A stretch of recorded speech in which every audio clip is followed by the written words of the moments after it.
Hello and welcome to Aware on the Air, presented by members and friends of Aware, the anti-war, anti-racism effort, a local Champaign-Urbana peace group. I'm Carl Estabrook.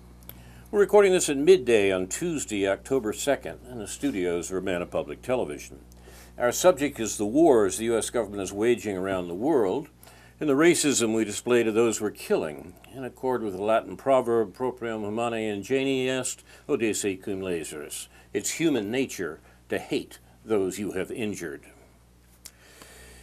It's October 2nd, and today the U.S. president is talking peace with North Korea and Russia, but American liberals and neocons within the administration are appalled that peace might break out, because the profits of America's 1% depend upon the U.S. government's maintaining economic control of the world, and the way they do it is by threats of war against Russia and China, their peer competitors, as they are called. You may have noticed that when Trump and the leader of North Korea talked peace in Singapore, defense stocks, as they're called, it means weapons makers, declined sharply. So the U.S. is today making war in Afghanistan, Iraq, Libya, Pakistan, Somalia, Syria, and Yemen, principally to control the flow of oil out of the Mideast and North Africa, which the U.S. uses as a weapon against its economic rivals from Germany to China. Thousands of U.S. troops are killing people in these countries, although most Americans are barely aware of it. More than a quarter of a million U.S. troops are stationed in 1,000 U.S. bases on foreign soil, most of them ringing Russia and China. The 70,000 members of the U.S. Special Operations Command are active in 3/4 of the countries of the world. Their activities include kidnapping, we call it rendition, torture, and murder. As the rest of the world recognizes, but Americans don't, they're nothing less than American death squads. The rest of the world recognizes that the U.S. today is what Martin Luther King called it long ago, the greatest purveyor of violence in the world today, an international criminal surpassing all others. But most Americans don't know that, protected as they are by government and media propaganda. What we do here at Aware on the Air is try to encourage our fellow citizens to become aware of the killing our government is doing around the world in our name. We're involved in great crimes, and we must stop. Appallingly enough, although President Trump has said repeatedly that U.S. troops should be withdrawn from Syria, their presence there is completely illegal, the American military continues to expand the war against that country using foreign Islamic terrorists and NATO militaries. Although it's not reported in the U.S. media, the U.S. war against Syria continues despite the opposition of President Trump, the weakest U.S. president in a century. Tonight we have a special guest to be introduced by Aware member Karen Aram. Thank you, Carl. Yes, I had the pleasure of hearing Sheri Daley read a poem the other night at the Pygmalion Festival at the Royal Cafe Espresso.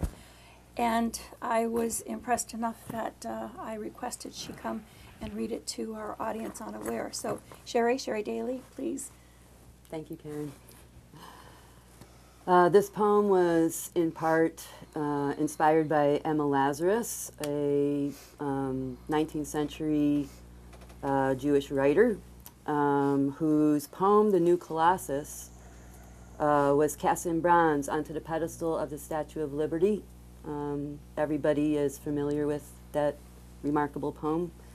And I also want to point out that the anniversary for that poem is coming up on November 2. She wrote the poem in 1883. Letter to an unsuspecting audience. UIUC, Phyllis unwise, and Timothy unclean, CEOs and power brokers everywhere. Until we are all free, we are none of us free. Emma Lazarus. To be American is to live a haunted landscape, blood painted on a buffalo canvas, stretched from sea to sea, across amber waves of pain. Tattoos of language, ghosts of genocide, whisper history, sing our native forebears on signposts, ring out American cities, rivers, lakes, place names printed on a map, and inky music, no laws, no policies, defining civil discourse will ever unhear. Again, no laws, policies defining civil discourse will ever unhear. Israel has the right to exist. So it is said, and said, ingrained. The comment still rasps, red raspberry staining our brains. Think again, my friend, as you mindlessly throw more paint onto an age-old canvas of colonization. We the people hold 5 million Palestinian lives in our tiny, unexamined hands. Let us begin, shall we? In the beginning, the UN created the Partition Plan, 1947, to form not a more perfect union, but a union of exclusion, of, by, and for Jews. This is Israel's manifest destiny. This is the raison d'etre for the state. Change the name of the land on the map, Palestine, erased. Extirpate the language from public use, Arabic, erased. It is happening every day. Bulldozers, bombs, laws, erasers. You can still see the mark, the remains, like an ink blot. Those were houses, a family. Hear the laughter, crying, children's noise, an argument, smell of sumac, smell of cardamom, a home. And look, that photo of a raised village could be a Rorschach test. Crumbs of life leave a trail, now and then ending in a hail of let blood. A Jackson Pollock painting with a twist. Khalid Jarrar's paintbrush, an AR-15. What's missing on this list? People, family, neighbors, villagers, removed per plan. Is this the plan? Is this the partition plan? Palestinian signposts eradicated, Israeli settlement signs affixed. It is happening as I write this. It is happening as my 12-year-old client is telling me, I can't find Palestine on the map. It is happening insanely as I'm Googling maps of Palestine on the internet. The further back I go in time, the more I see the word Palestine. Are Palestinians living backwards now, on the heels of Merlin? Are they passing us by in time, getting younger and younger? Will they recreate a whole new line? Human crumbs of life drop like seeds, mark a passage through time. Memories of culture, history fade, morph, warp, naturally, excruciatingly, painfully, slowly, through the ages. Anthropology is not a quick course, unless, of course, you study at UIUC, where shortcuts to human existence are endorsed and cultures wiped clean, where human carriers, couriers of culture are expunged by powerful invisible hands, unwise, Ms. Wise, of unnatural size, bringing speech into silence, moving pawns on a deathly chessboard of living pieces, villages, houses, wells, olive groves, embassy, people. There, can you see the villages? There, Nabi Saleh. There, the village well, seized from the villagers. And there, it's Ahad and her father, Bassem van Winkle, a different kind of slumbering legend, slept for 8 days after, being kept for questioning, somehow shook up a subdural hematoma. A myriad of family ghosts sing, 2 cousins, Bassem's sister, see her body like a giant doll crashing down the stairs in military court, as if flung while attending her brother's remand hearing. A mystery. Ahed's Uncle Rushdie, whose body became a voodoo doll of 80 holes. Another mystery. A cause for government inquiry. Like father, like daughter, like hundreds of thousands of Palestinians in prison for political activities, boys throwing terrible stones, girls slapping soldiers with bare hands. Threats against the state must end. Flying flags, lighting kites, burning tires, protesting without obtaining a proper permit, publishing poems, troubling the water. Dareen Tator, it's September 19. You are free again, free to return to being occupied, free to resist again, free to be imprisoned for writing your poems again. What grand adventures next await the Tamimi family? What apertures will open through the sights of a glass darkly? Israel has the right to exist, to create a sovereign state for just one people. The partition plan. Separate but equal. The partition plan. Now, where have we seen this before? Codification of American segregation 100 years ago. More.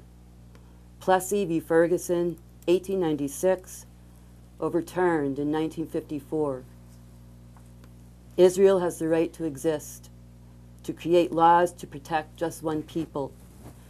The nationality law, just passed, another Plessy distillation. Blueprint for apartheid. The partition plan. Is this the plan? Can any country get a partition plan?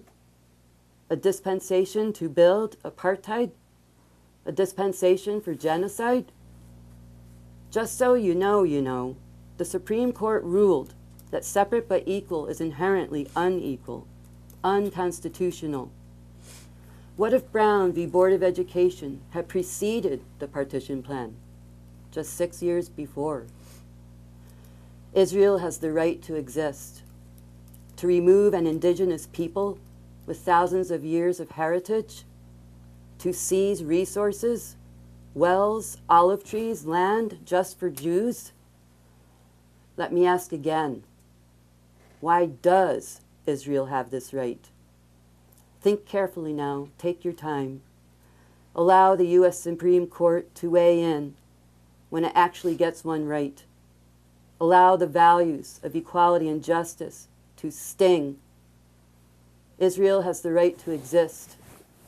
Are you American or some kind of troll? Or both? You are starting to take a toll. Okay, just for fun, name any other place in the world right now where the U.S., the UN, openly support and enable apartheid.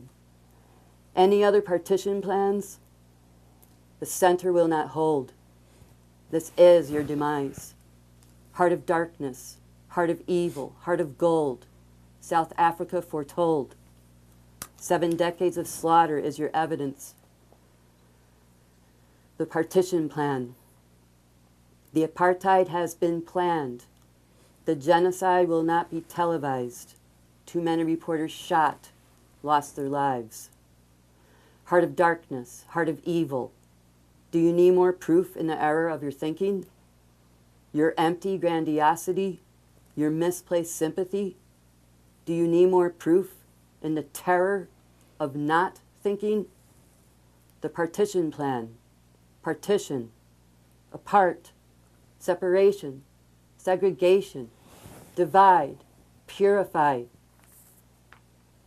What are we supporting here? What has the UN done? What are we separating Jews from? Partitioned. Apart. apartheid, the whole point from the start, the objective, the essence of the state? Will it smell sweet by any other name? Will it perfume the streets of Jerusalem?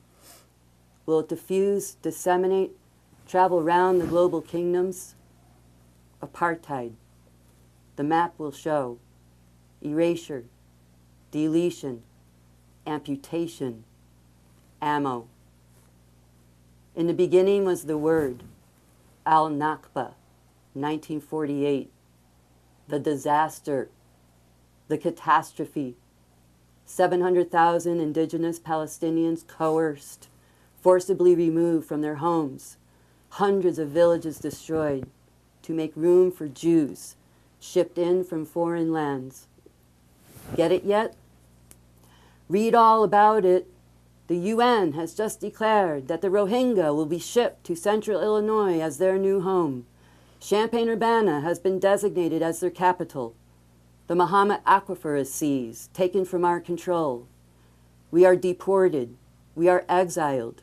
Our homes undone. Do the Rohingya have this right?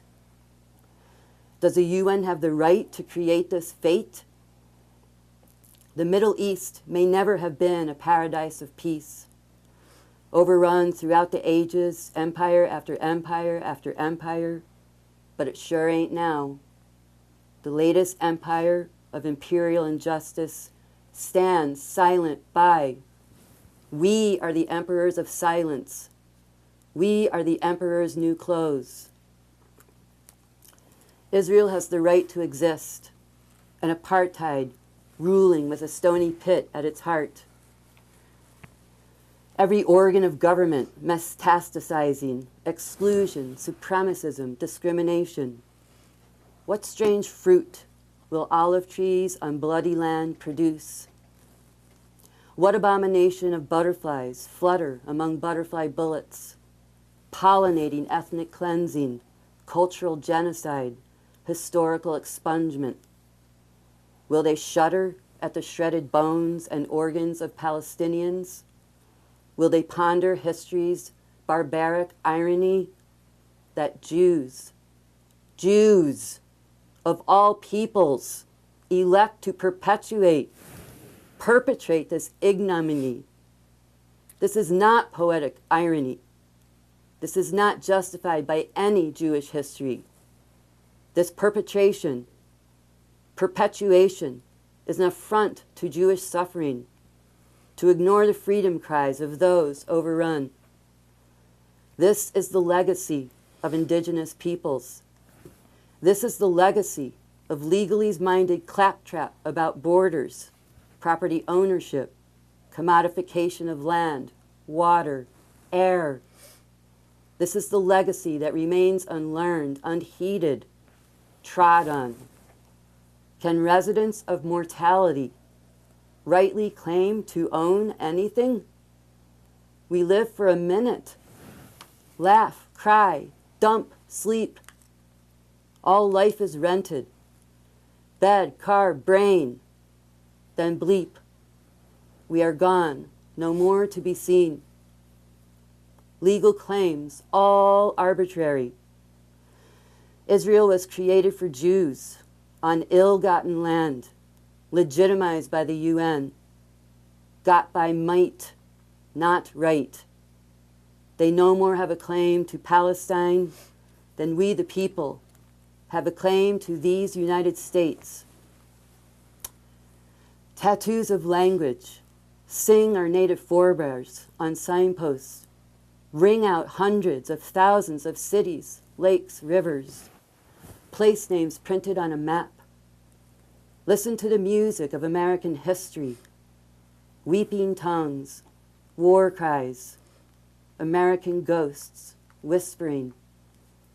Alibamu clears the thicket, Alakshak, Peninsula, Arizona, Small Springs, Quinnipiac, at the long tidal river, Illinois, Best People, Kentucky, Meadowlands, Cane and Turkey lands, dark and bloody ground. Massachusetts, about the big hill. Chippewa, Michigama, large lake. Dakota, Minnesota, white water. Choctaw, Mississippi, great water, father of waters. The Otto, Nebraska, flat water. The Iroquois, Ohio, beautiful. The Choctaw, Oklahoma, red people. Dakota, friends, allies. The Cherokee, Tennessee, meeting place. Winding river, river of the great land. The Ute, Utah, people who live in high mountains. Wisconsin, place of the beaver. Wyoming, on the Great Plain. Please, tell me you made a terrible mistake. Please, tell me you will stop repeating history. Please tell me humans will stop hurting humans with chains. Warsaw Ghetto, Gaza Ghetto, Native American reservations, Japanese American internment camps, United States incarceration, U.S. immigration detention centers, Rohingya, Bangladeshi refugee camps, Jenin, Palestinian refugee camps. So many partition plans, so many trod upon trails of tears. Once in an otherwise terrifying dream, grandiose Polonius came to me, escaped Shakespearean captivity. For pure contemporary buffoonery, pontificating on high ground, as wont to do, pronouncing, Palestinians must be willing to sacrifice their lives for their freedom. Like this is an isolated burden? Like the rest of the world is not stakeholder to tyranny, oppression? Freedom is costly, but is the purchase of us all. It will not be borne by one people alone. Will you continue to watch, stand by silent, silenced by academic government policy, obedience to systemic hegemony? Kite strings let go, no longer able to hold. Dreams of home, right to return, self-determination, burn up in the air, come crashing to the ground. Will you continue to watch, stand by silent, as unfettered power drives home the nails in the wooden stake of an imperial flag? Lazarus understood. We ignore and repudiate our unhappy brethren as having no part or share in their misfortunes until the cup of anguish is held also to our own lips. Until we are all free, we are none of us free. Thank you. Thank you, Sheri. You're watching We're on the Air. We have just heard a original poem by Sheri Daley on settler colonialism, tying together both the experience of the West Asia and of North America. Thank you very much. Karen, you have some comments on this? Yes, I do. As I sit here listening to Sheri, one of the messages that she delivers, besides the one about potential for people who have suffered a genocide, as the Rohingya, as most Jews in Europe, coming here to our town and literally taking over and pushing current residents out. I think that's a perfect example of what has happened in Israel. But most of all, your message of partition is very, very important, because this is something that I've talked about over the years. We know that divide and conquer is one of the goals of our foreign policy, because it's so much easier to control a people. That is why we had segregation in America. That is why we had our colonial and the British, when they colonized Ireland, that was their actual first colony, was eventually it became partitioned. The Irish weren't able to get the North to join them. We've seen partition take place in Vietnam. It took a civil war on the part of the Vietnamese, with the loss of 58,000 American lives and the loss of 3 million Vietnamese lives to reunite Vietnam. We had partition in India. We have Pakistan and India, both nuclear powers, and we have facing off in Kashmir today on the part of both. I mean, we have a very dangerous situation there. And if we go through history, we will see partition, segregation, separation taking place everywhere. What is happening now, because we cannot achieve regime change in Syria, the U.S., because we've literally lost that one, utilizing our proxies as ISIS or al-Nusra, whatever they call themselves, Daesh. Since they've literally lost that war, we are now remaining and partitioning. And we have no intentions of leaving. There's no question, even if we stay there by way of our proxies. And the reason, it's about oil. Yes, it's always about oil and weapons, but most of all, it's the strategic location. And it is a stepping stone to Iran. And we know Iran and Russia, they're stepping stones to Russia. And then, of course, our ultimate target, which is supposed to be achieved according to the RAND Corporation by 2030, is China. So I'm glad you really focus a lot on partition there, because that seems to be exactly what is happening in Israel. To the Palestinians, though it almost looks to me like the real goal is just to drive the Palestinians into the sea. I don't know. I mean, it's so horrific. I'll let you two further discuss before I move on to something else. It's important, I think, to connect, as you did, Sheri, the settler colonial experience of the U.S. and of Israel. Most Americans, I think, don't reflect on the similarities there, and there's good reason for it in terms of the American experience. Any society, any political society founded on two of the greatest crimes in human history, the destruction of the Native Americans and the enslavement of Native Africans, has a lot to apologize for. And when it sees another society that showing some of the same characteristics, it's quite understandable that one might not want to recognize it. But the general political situation today seems to me not, in fact, to depend upon the similarity, awful as it is.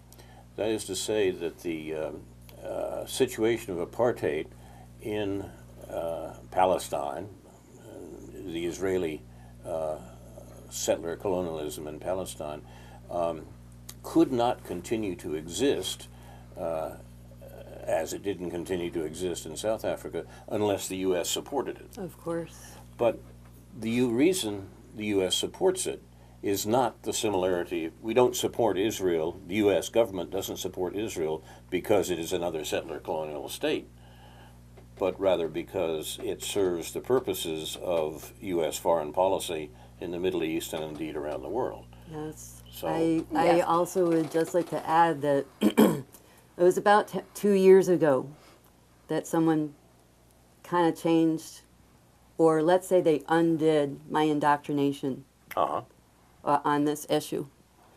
So I've really been following it closely and studying a lot of different materials about the Israeli-Palestinian question. Was that Alison Weir? No, it was not. It was a friend of mine. And I will just share with you that with people that I've spoken to, and I have Jewish heritage. Glad you mentioned that. We don't want letters coming about this anti-Semitic shiksa sitting here, so well, I'm glad you mentioned that. I don't think my Jewish heritage will protect me from that label anyway, because it's already been... well, they'll just call you a self-hating Jew, which is what usually happens to our Jewish colleagues on here. But the main thing that I wanted to point out was that how many people that I have spoke with who have started becoming aware of this, the betrayal that we felt. I was raised believing Palestinians were terrorists. My whole childhood and early adulthood, that was the message. That's every message we get from our government and the media. And when I really started looking into this issue, my horror at what is happening and the way we are disguising it with these messages was I think, the worst betrayal I have ever felt in my life. And this is something that I have come across time and time again with other people that I have spoken to, the sense of betrayal by our own government for lying about what they're engaging in. And I guess that's just one thing that I wanted to bring up. What do you think of the proposal of the so-called two-state solution for Palestine? Can there be two states, one Israel, one Palestine, existing side by side, with no interference of one by the other? So as we speak, Israel is continuing to construct settlements. I have an interesting diagram on my Facebook page of the original partition plan, the land that Israel would inherit and the lands that would remain in Palestinian territory. If you look over the years, it looked fairly maybe geographically balanced at the beginning, but at this point, the Palestinian villages are just a sprinkle of areas that are interspersed with the illegal Israeli settlements. So the idea of a two-state solution, and I believe this was an intended consequence of the Israeli settlements extending and expanding, is virtually impossible because the Palestinians virtually have no land left, and it's intermixed with all of the illegal settlements. So how are you going to have a two-state solution when there's only one state now? And on the other hand, if you look at the one-state solution, Israel just passed their apartheid legislation. So in essence, Israel, or I shouldn't say Israel, but the Israeli regime has virtually destroyed both options unless they're forced to undo the apartheid system that they are continuing to construct. Over these decades, since the '67 war, they have constructed thousands and thousands of settlements. There are Jewish people living now side by side with Palestinian villages, and they're becoming quite violent lately. I've been reading in the news of attacks of settlers against Palestinians now. This hostility between the two groups that the regime foments, and the fact that the Palestinians don't have any block of land anymore, I think undoes the two-state solution. At the same time, how can you have a one-state solution when you're constructing an apartheid government? That government is for Jews alone, protects Jews' rights alone. Palestinians and anyone who is a non-Jew is a second-class citizen in Israel at this point. So I don't know. So the only way out looks like what BDS is proposing, that is one state in Israel and the West Bank, one state with equal rights for all, and the right of return for those expelled at the Nakba. Is that what we've got to do? Yes, one state looks to me to be the only solution left, but a lot of pressure will need to be borne on Israel to undo their apartheid legislation and all of the discrimination against all of the non-Jews in that region. And that's going to require the United States, who is the main obstruction, not the collaborator of peace, but the main obstruction to peace in the area. We are the emperors of silence. But the American demand for support for Israel as it stands right now doesn't really depend upon an apartheid regime. if the Israeli government were to announce tomorrow that there will be equal rights for all residents of Israel and the West Bank in one unified state, the U.S. would say, okay, that's fine. By the way, we still need you as our stationary aircraft carrier in the Middle East. That phrase is Noam Chomsky's. A stationary aircraft carrier in the Middle East to carry on our control of the Middle East, and we're just as happy that you do that on a unified citizenship basis as you do it on an apartheid basis. We don't care, just so long as American defense, and I use the word advisedly, interests are maintained, right? Sure, but as long as the United States refuses to acknowledge all of the war crimes and humanitarian violations and allows Israel to proceed, Israel will proceed. That does seem to be the case, and unless it's possible for the U.S. to bring pressure to bear on Israel, as it once did on South Africa when it was finally clear that the situation could not continue, the situation will go on that way. And that's where it comes down to American citizens, to bring pressure on our government. Exactly. Call your senators. Call your representatives. I particularly target Senator Duckworth, whose response to a letter that I wrote about the situation during the Right to Return March was heinous and condescending to me, as if I don't know what's going on over there. And her justification for her expertise is that she served in the military in Iraq. It's not Gaza. Hello. So, and her position was completely biased towards pro-Israel, stating that Israel is our only democratic ally in the Middle East. I don't know what her definition of democratic is, but the only reason why we don't have other allies in the area, which actually isn't even true, we do have other allies in the area. Saudi Arabia. We do have Saudi Arabia and the United Arab Emirates. Yeah, exactly. Yes. Okay, so and Qatar. yes, and the reasoning behind that statement is that we have alienated the other Arab nations. So it still comes back to us as the perpetrator of continuing this conflict, perhaps, as you say, for military and natural resource hegemony in the area. But whatever the reason is, it has to stop. It's a disgrace to our country. I think, Carl, didn't you used to refer to Israel as the U.S. aircraft carrier in the Middle East? Can you hear me? Okay. Carl, didn't you used to refer to Israel as the U.S. aircraft carrier in the Middle East? Right. And we know, in spite of all the talk about the nuclear others, but that was the one of them. nuclear Yes, right. weapons located in North Korea, that Israel has a minimum of 200 nuclear weapons. The figure is closer to, I think, 400. So, yeah, something also that needs to be pointed out about Israel. Oh, I want to bring up the one-state solution. I have always supported a one-state solution on the grounds that separate but equal is not equal, okay?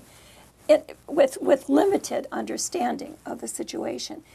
David Green, with AWARE, did a transcribed discussion that took place by Norm Finkelstein, who I think is probably considered the leader when it comes to unveiling the hypocrisies, if nothing else. A giant of intellect. Exactly.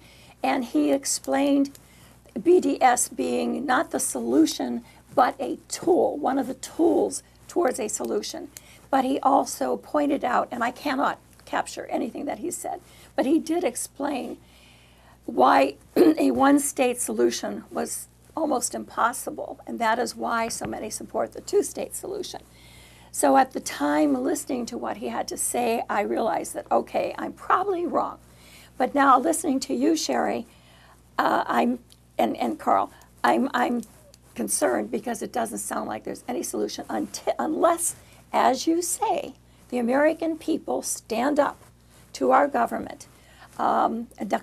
Duckworth by the way, yeah, she's so militaristic. That's the only thing that she rides on anymore. But standing up and really getting the message out, and it means protesting, demonstrating. It means calling out, and just what you did the other night at the Pygmalion Festival, what you're doing here today. This is what it's going to take in order for our leaders, or representatives as they call themselves, the people controlling our government, the corporations, the think tanks, the Pentagon, the CIA, the contractors, the subcontractors that all profit by controlling our foreign policy, which dates back to the late 1800s. And Carl, you're an expert on that. And the new military budget bill that was passed. Exactly. I would like to remind people, not one Democrat voted against that. Of course not. One Democrat voted against that. That's very important. That's very important.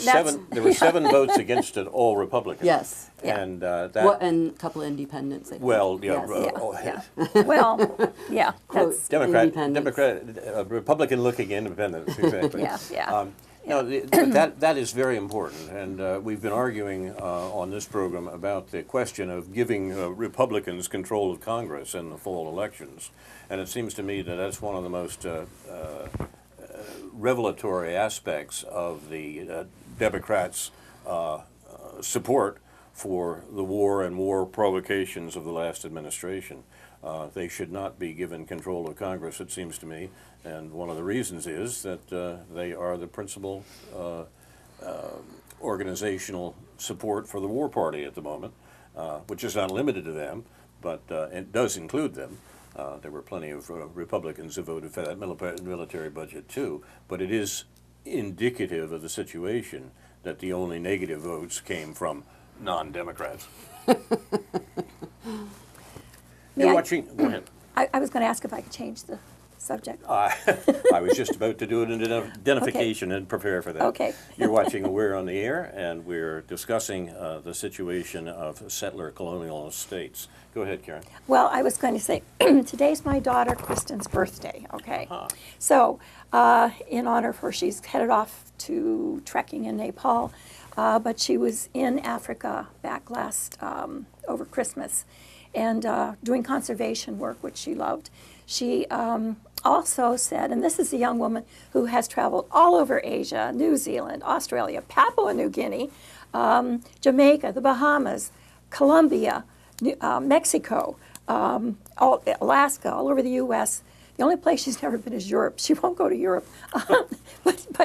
But she found... She doesn't go to barbaric countries. I don't know. She's just not interested in her Western ethnology, I guess. But she's only interested in every place else. But she actually said that she liked Zimbabwe, where she did the work, and Namibia, the people. She said they were the nicest, the most warm people she has ever met. And usually when she comes back from visiting a place, she spent 7 weeks there, I think, she focuses less on the people because she thinks in terms of energy, environment, et cetera, et cetera. And she said this time her focus was really on the people, and she really found them the nicest in the world. So I want to recommend, since she's apolitical and I'm the opposite, and is an interview, because I'm very concerned about Africa, and that's actually where I'm headed with this.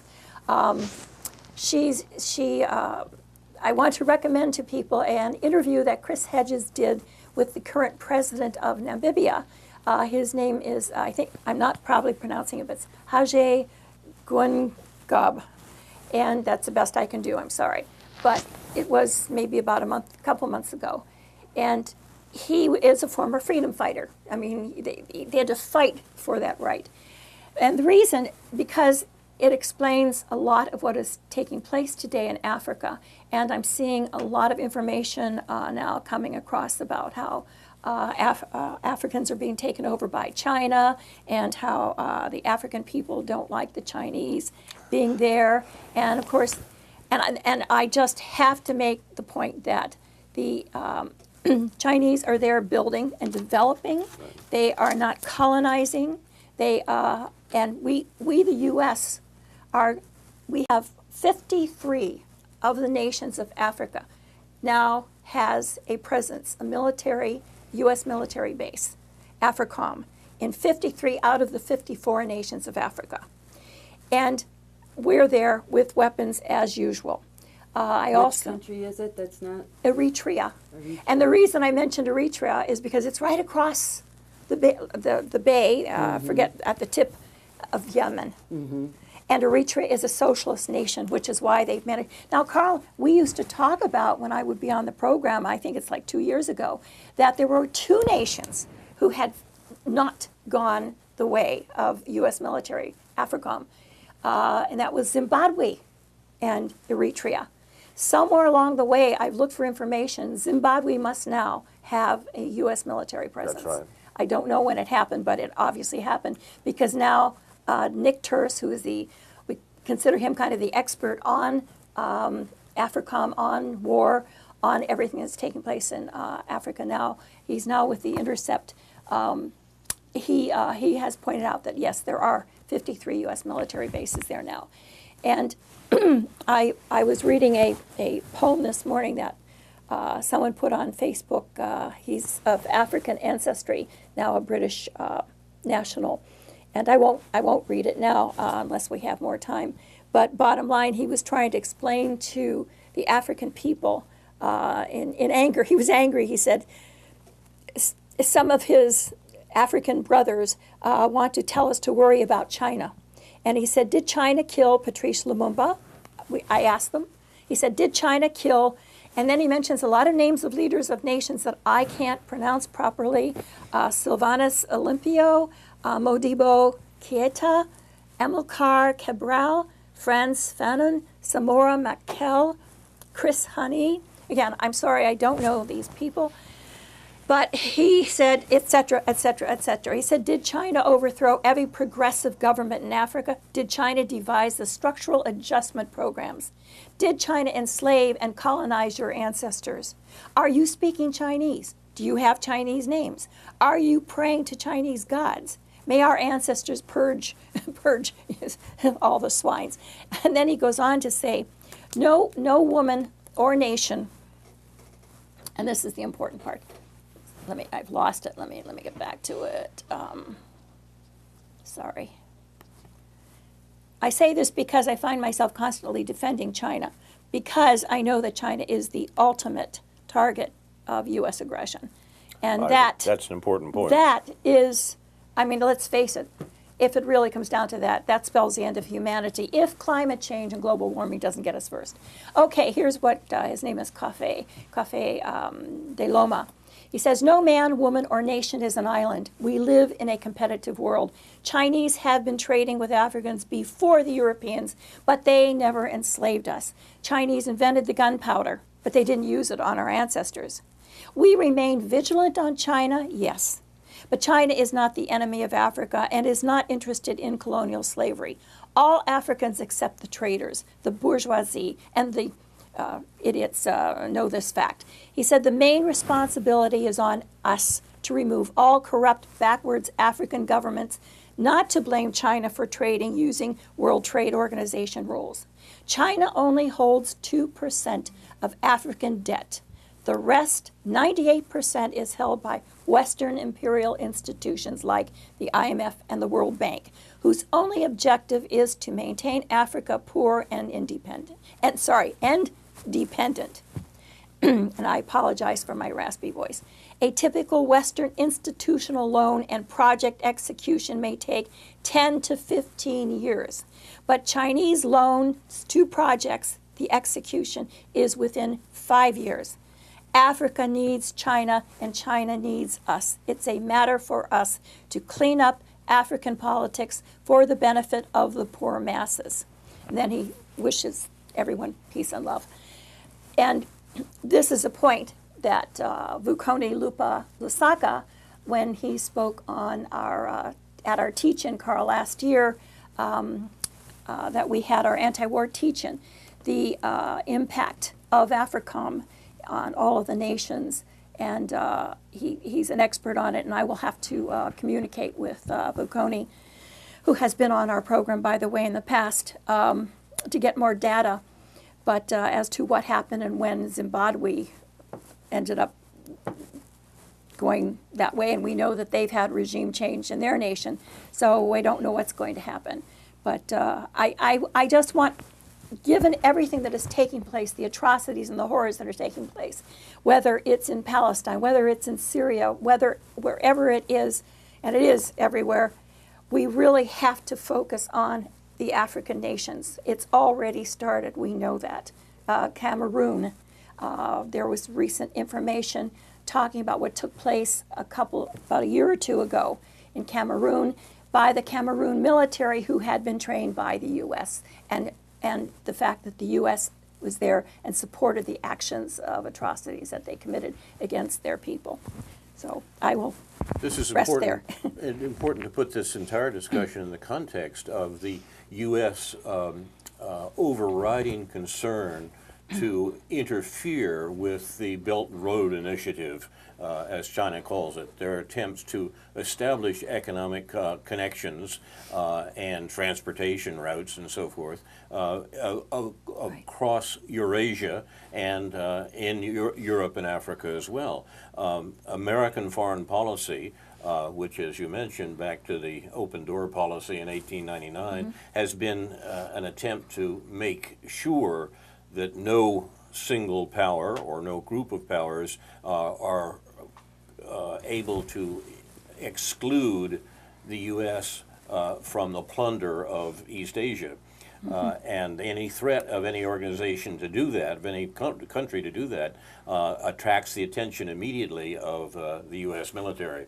That's what the unpleasantness in the 1940s with the Japanese was all about, after all. Exactly. And that what the U.S. was concerned about was the greater East Asia co-prosperity sphere that the Japanese proclaimed would exclude the U.S. from exploiting the Asia-Pacific region.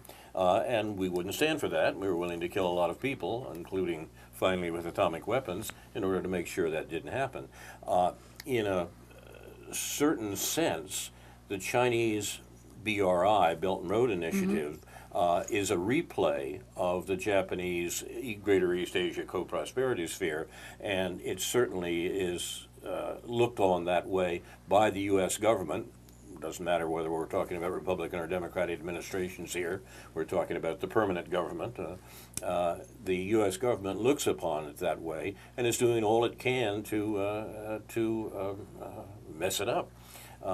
That is one of the reasons for the continuing war in Afghanistan. Yeah. Pressure on the BRI Right. and the removal of China from the economic integration of Eurasia, which the U.S. wants to prevent. I've had occasion on this program to mention the old SDS maxim, everything is connected, but I'm afraid this is another area in which that's true. Yeah, and let's face it, the resources that both China and everyone else in the world wants to acquire are located primarily on the African continent. And look what we have already done to the region of the Maghreb, which is Middle East. And now there is no question that we're focused now on the Sahel. And I think this is, given all that has already taken place in those nations, that anti-war activists, there are some of our leaders like Nick Turson, people have been speaking out about it, but I think we really, all of us need to start focusing and making sure that we don't miss what's happening so we can broadcast it, demonstrate against it, try to get the American people to rise up against it, whatever we can do. You know, the fate of humanity is in the hands of the millennial generation. And I think this is where our messages are going to have to go, because they're suffering enough now with whether it's debt, whether it's low wages, poor wages, whether it's poor health care being offered. I mean, the anxiety no jobs, of the planet the being whole killed. yeah, I mean, and like we have said, I mean, Noam Chomsky has said, it's pretty much, we've got two horrific situations facing us, and one is global warming, and the other is nuclear war, and even if not nuclear war, period. And the millennials are the generation that are going to have to try to attempt to survive. The global pollution, as we were talking about earlier, is connected to the military establishment, who are the world's largest environmental polluters right now. Yeah. So, Yeah. the whole degradation of the planet, yeah.